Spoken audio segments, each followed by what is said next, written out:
អ្នកទាំងអស់គ្នាថ្ងៃនេះខ្ញុំមកធ្វើជ្រក់ត្រសក់ញ៉ាំណាសម្រាប់ត្រសក់ហ្នឹងគឺយើងយកត្រសក់ដែលស្រួយហើយខ្ចីតែម្ដងយកមកធ្វើហ្នឹងណាហើយចំពោះទឹកដែល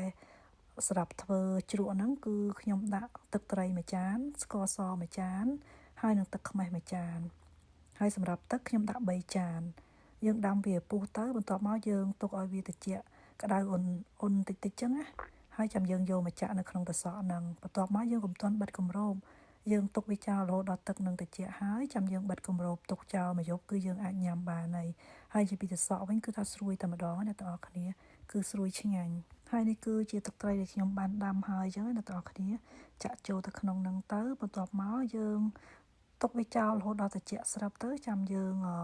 យកវាមកបិទគម្របហើយទុកចោលតែមួយយប់ពីរយប់អីគឺញ៉ាំបានហើយបើសិនជាត្រសក់តូចដូចខ្ញុំបង្ហាញអញ្ចឹងគឺទុកតែមួយយប់ឯអ្នកទាំងអស់គ្នាហើយនេះអ្នកទាំងអស់គ្នាបន្ទាប់ពីខ្ញុំទុកបានមួយយប់ត្រសក់យើងគឺអាចយកមកញ៉ាំបានហើយស្រួយតែម្ដងអ្នកទាំងអស់គ្នាហើយឆ្ងាញ់ហើយត្រសក់នេះយើងអាចយកមកញ៉ាំជាមួយសាច់ជ្រូកចៀនឬក៏សាច់មាន់ចៀនឬមួយកត្រីចៀនអីបានគឺឆ្ងាញ់ណា